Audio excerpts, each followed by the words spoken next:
पूरे पाकिस्तान में इस वक्त शदीद गर्मी की लहर है, तहम मानसेरा और उसके गिरदोनवा का मौसम इंतहाई खुशगवार है। बाबूसर टॉप पर बर्फबारी की वजह से वादी नारान का मौसम सर्द हो गया है। मजीद जानती नुमाइंदा बोल न्यूज़ चौधरी कैसर से।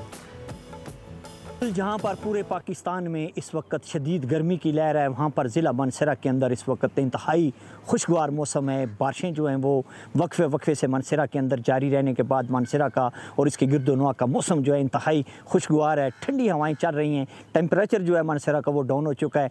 इस वक्त अगर हम यहाँ पर सियाती मुकामात की बात करें तो बाबूसर टॉप, जलखाट, बेसर के मुकाम पर बारिशों के साथ साथ वहाँ पर बर्फ़बारी जो हो रही है, उसके बाद वहाँ का मौसम जो है वो इंतहाई खुशगवार हो चुका है। जून के महीने में जनवरी का जो मौसम है वहाँ पर देखने को आ रहा है। स्याहों की बहुत बड़ी तादाद जो है उन्होंने नाराज से बाबूसर टॉप, जलखाट, जीड सैफुल मलूक, बटाकुंडी का रुख किया हुआ है ताकि वो इस ठंडे ठार मौसम को इंजॉय कर सकें।